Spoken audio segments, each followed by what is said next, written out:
మా party working president KTR గారు వాటికి స్పందిస్తూ ఉన్నారు. ఒక ప్రతిపక్ష నాయకుడిగా ప్రజల గుండెల్లో ఉన్న బాధను అర్థం చేసుకొని దాన్ని ప్రతిబింబించేలాగా వాళ్ళ ప్రజల గొంతుకగా ఉండాలి. ప్రజల గొంతుకై మాట్లాడుతున్నారు.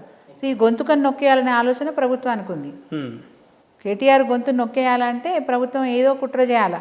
ఆ కుట్ర ఏంటి? కేటీఆర్ మీద నిందలేయాలి, కేటీఆర్ని ఎట్లా పెట్టి జైలుకు పంపించాలా, ఏదో కేసులు ఆయన మీద అవినీతి ఆరోపణలో ఇంకోటో చేసి కేసులు పెట్టేసి ఈయనను 4 రోజులు జైలుకు పంపించాలి.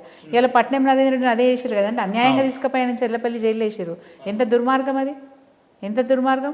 ఆయన స్వయంగా కోర్టులో జడ్జి ముందు సబ్మిట్ చేసినాడు, సార్ నన్ను మాట్లాడనీయలేదు, నన్ను అడగలేదు, నన్ను ఏమీ చేయలేదు, ఈవెన్ రిమాండ్ రిపోర్ట్లో కూడా ఏం రాసిండ్రో కూడా నాకు తెలియదు స్వయంగా జడ్జికి చెప్పుకోవాల్సిన పరిస్థితి వచ్చిందంటే ఎంత దుర్మార్గ పాలన, ఎంత నిరంకుశ పాలన, ఎంత అరాచకత్వం ఉంది ఈ రాష్ట్రంలో.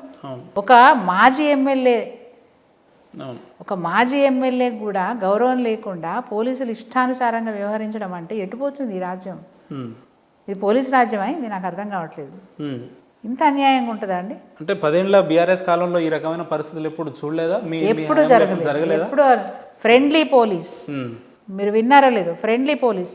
కేసీఆర్ గారు చాలా స్పష్టంగా చెప్తుండే, పోలీసులకు కూడా ఇబ్బందులు ఉన్నాయి, వాళ్ళ ఇబ్బందులు మనం కనుక అడ్రస్ చేస్తే, వాళ్ళ ఇబ్బందులు లేకుండా మనం చేస్తే చాలా పారదర్శకంగా మనం పాలన ఇవ్వగలుగుతాము, లా అండ్ ఆర్డర్ మెయింటైన్ చేయగలుగుతాం. ఒక్కసారి శాంతి భద్రతలు బాగున్నాయి అనుకోండి, రాష్ట్రం ఆటోమేటిక్గా అభివృద్ధి చెందుతుంది. ఎప్పుడు ఏదో ఒక గొడవలు, ఏదో ఒక కలహాలు ఇట్లాంటివి జరిగినామనుకోండి, ఏం జరుగుతుంది? ప్రజల్లో అసంతృప్తి, భయము, ఆందోళన ఇట్లాంటివి ఉంటాయి.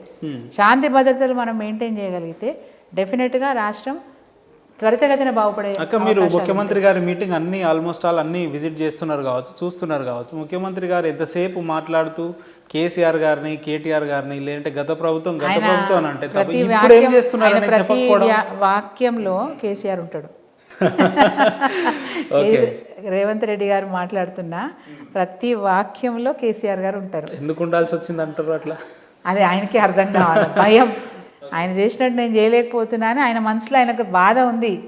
ఆ బాధతోని ఏం చేయాలో అర్థం కాక నేనేం చేయలేకపోతున్నా, కేసీఆర్ బాగా చేసిరనే బాధ ఉంది. సో కేసీఆర్ని ఏదో విధంగా నేను టార్గెట్ చేయాలంటే మనసులో ఆ బాధ, ఆ భయం అనేది ఆయన మాటల ద్వారా కేసీఆర్ కేసీఆర్ కేసీఆర్ అని జపం ఆయన నోటి వెంట వస్తుంది. సాక్షాత్తు ముఖ్యమంత్రి స్థానంలో ఉండి పదజాలాలన్నీ కూడా వల్గర్గా మాట్లాడడం, ఇష్టానుసారంగా మాట్లాడడం, ఒక మాజీ ముఖ్యమంత్రి సీనియర్ నాయకులను చూడకుండా ఈ రకమైన పరిస్థితులు రాష్ట్ర ప్రజలు ఎట్లా అర్థం చేసుకోవాలి? రాష్ట్ర ప్రజల దురదృష్టం అండి, దురదృష్టం. ఎందుకంటే కేసీఆర్ గారు ఉన్నప్పుడు కేంద్రంలో ఉన్న మంత్రులు కూడా రావు సాబ్ అనేది ఒక గౌరవం, పూర్తి పేరు కూడా పెట్టి పిలిచేవాళ్ళు కాదు, రావు సాబ్ అని అంత గౌరవంగా పిలిచేవాళ్ళు. ఈవెన్ ఉద్యమ సమయంలో కూడా అప్పుడే యూపీఏ గవర్నమెంట్లో ఉన్న కేంద్ర మంత్రులు కూడా రావు సాబ్ అని పిలిచేవాళ్ళు. ఇతర రాష్ట్రాల్లో ఉన్న 42 రాష్ట్రాలు తెలంగాణ ఉద్యమాన్ని మేము సపోర్ట్ చేస్తున్నాము, బిల్లు పెట్టండి అని చెప్పి 42 రాష్ట్రాల ముఖ్యమంత్రులు మాకు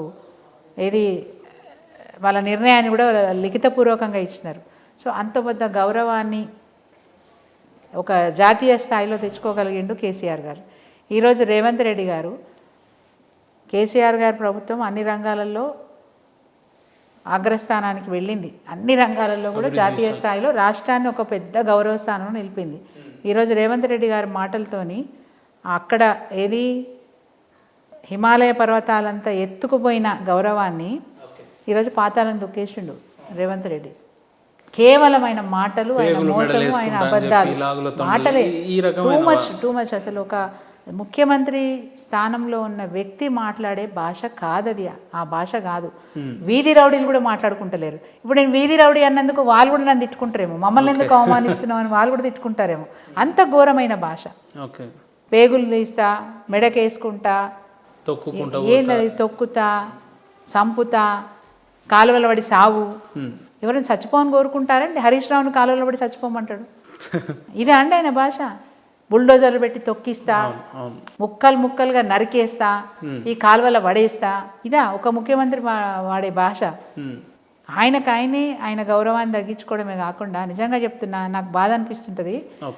కాంగ్రెస్ పార్టీలో మంచి సీనియర్ నాయకులు ఉన్నారండి, మంచి నాయకులు ఉన్నారు, అనుభవం గల నాయకులు ఉన్నారు, గౌరవాన్ని పెంచుకున్న నాయకులు ఉన్నారు. వాళ్ళందరూ ఇప్పుడు అవమానపడుతున్నారు అనిపిస్తుంది నాకు, వాళ్ళంతా బాధపడుతున్నారు అనిపిస్తుంది. ఎందుకంటే కాంగ్రెస్ పార్టీకి ఉన్న పేరు ప్రతిష్టలు ఈరోజు ఈ రేవంత్ రెడ్డి గారి వల్ల కాంగ్రెస్ భూపాతాళానికి వెళ్ళిపోతోంది. వాళ్ళు కూడా బాధపడుతూ ఉండరు. అంటే సంవత్సరం అయిందాక మంత్రివర్గ విస్తరణ లేదు, స్థానిక సంస్థల ఎన్నికల మీద దృష్టి లేదు, 6 పట్టింపు గ్యారెంటీల లేదు, అమలు మీద లేదు, పట్టింపు లేదు. ఏం నేను చేస్తున్నారు 3 సంవత్సరాలలో 4 సంవత్సరాలలో పట్టుబట్టి అక్క ఇక్కడ మీకు ఒకటి గుర్తించాలి. ఏందనంటే ముఖ్యమంత్రి గారిని ఎవ్వరూ 100 రోజులు అమలు చేయమని చెప్పలేదు. స్వయంగా వారే ప్రెస్ మీట్లు పెట్టి 6 గ్యారెంటీలు మేము 100 రోజులు అమలు చేస్తామని వారే మాట్లాడారు. ఆగస్టు 15 కల్లా పూర్తి స్థాయిలో రుణమాఫీ చేస్తాం, లేదంటే రాజీనామా చేస్తామని వారే. ఈ ముఖ్యమంత్రి గారికి అసలు ఎవరు రాజీనామా కాదు, దేవుళ్ళ మీద ఒట్లేసిండు ఆయన. ఏ ప్రాంతానికి పోతే సిరిసిల్ల రాజన్న దగ్గర పోతే ఆడ వేములవాడ రాజన్న మీద ప్రమాణం చేసే, భువనగిరికి వస్తే యాదాద్రి లక్ష్మీ నరసింహస్వామి దేవుడి మీద ప్రమాణం చేసే, అటు ఆదిలాబాద్ పోతే బాసర మీద ప్రమాణం చేసే, ధర్మపురి పోతే అక్కడ స్వామివారి మీద ప్రమాణం చేసే, భద్రాచలం ఖమ్మం పోతే భద్రాచల రాముడి మీద ప్రమాణం చేసే, ఎక్కడికి పోతే అక్కడ దేవుళ్ళ మీద జోగులాంబ అమ్మవారి మీద ప్రమాణం చేసే, ఎక్కడ పోతే అక్కడ దేవుళ్ళ మీద జాంగీర్పిల్ల పోతే ఆడ దర్గా మీద ప్రమాణం చేసే, మెదక్ పోతే అక్కడ చర్చ మీద. ముఖ్యమంత్రి గారికి అవసరం ఏముంటది, ప్రమాణం చేయాల్సిన అవసరం ఏముంటది? ఇప్పుడు నమ్మితేనే కదా మోసం చేయగలుగుతాము ఈజీగా. నమ్మించడానికి ఆయన చేసిన ప్రయత్నం, నమ్మించిండు, మోసం చేసిండు, స్పష్టంగా కనిపిస్తూ ఉంది. ఇప్పుడు ఒక ఉపేందర్ ఒక సునీతనో చెప్పాల్సిన అవసరం లేదు, ప్రజలే చెప్తున్నారు మమ్మల్ని నమ్మించి మోసం చేసిండు అని చెప్పి. సో దాంట్లో క్లారిటీ ఉంది, ప్రజలకి క్లారిటీ ఉంది, ఈవెన్ రేవంత్ రెడ్డి ముఖ్యమంత్రికి కూడా క్లారిటీ ఉంది. నేను నమ్మిస్తున్నా మోసం చేస్తున్నాను ఆయన కూడా క్లారిటీ. తెలంగాణలో కేసీఆర్ గారి ఆనవాళ్ళు లేకుండా చేస్తా అని అంటాడు, పొద్దున్న లేస్తే సెక్రటేరియట్ లో కూర్చుంటాడు, పుట్టినరోజు అయితే యాదాద్రి పోతాడు. ఇంకా ఆనవాళ్ళు ఎట్లా తీసేస్తాడు అనేది ఒకటి ప్రశ్నార్థకంగా ఉంటుంది. చరిత్ర అండి, కేసీఆర్ గారు ఒక చరిత్ర. ఆ చరిత్రను నేను రూపుమాపుతా అంటే అది ఆయనతో సాధ్యమవుతుందో చెప్పండి? ఒక శిఖరం ముందు ఒక చీమ నిలబడి మాట్లాడుతున్నట్టు ఉంటుంది. ఓకే, రేవంత్ రెడ్డి గారి మాటలు అంతే కదా. ఒక శిఖరం, కేసీఆర్ అంటే ఒక శిఖరం, ఆ శిఖరం ముందు ఒక చీమ నిల్చొని మాట్లాడితే ఎట్లుంటుంది? అట్లున్నది ఇప్పుడు రేవంత్ రెడ్డి గారి మాట తీరు. అంటే ఆయన కూడా ముఖ్యమంత్రి కదా, ముఖ్యమంత్రి లాగా ఉంటే మేము అందరం కూడా గౌరవిస్తామండి, అందరం కూడా గౌరవిస్తాం. ఇప్పటికీ మాకు ఆ సంస్కారం ఉంది కాబట్టి మంచిగా మాట్లాడుతున్నాం ఆయన పట్ల. మేము ఏ భాష పడితే ఆ భాష మాట్లాడతలేం కదా. ఇప్పటికి కూడా బీఆర్ఎస్ పార్టీ కావచ్చు, ఇతర పార్టీలు కావచ్చు, ఆయన పట్ల మర్యాదగానే మాట్లాడుతున్నారు.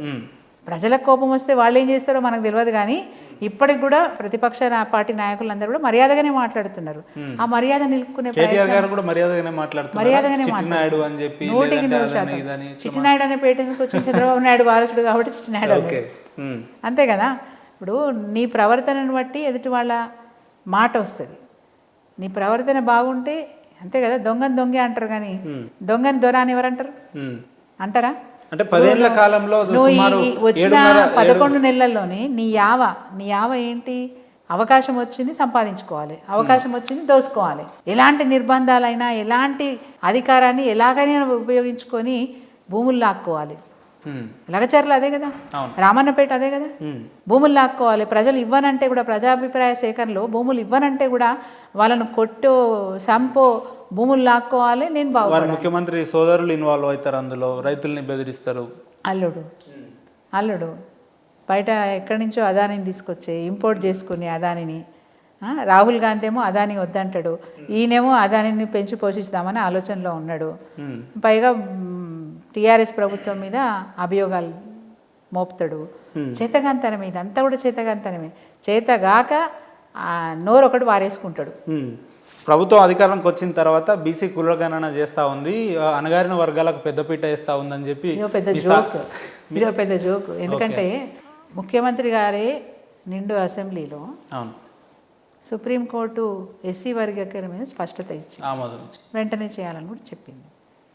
వెంటనే రేవంత్ రెడ్డి గారు అదే రోజు అసెంబ్లీలో ప్రకటన చేసి, మొదటి రాష్ట్రం మాదే ఇంప్లిమెంట్ చేసే రాష్ట్రం, దేశం మొత్తంలో మొట్టమొదలు మనమే పూర్తి చేస్తాము, మనమే ఆదర్శంగా ఉంటాము, మనమే మోడల్గా ఉంటాం అని చెప్పి అవసరమైతే ఇప్పుడు జరిగే నోటిఫికేషన్లు అన్నింటినీ కూడా అందులో కూడా ఇంప్లిమెంట్ చేస్తాం. స్టార్ట్ అయిందా? ఆ రోజు ప్రకటన అసెంబ్లీలో జరిగింది. ఒక ముఖ్యమంత్రి చేసిన ప్రకటన ఇప్పటివరకు ఇంప్లిమెంటేషన్లోకి వచ్చిందా? రాలేదు.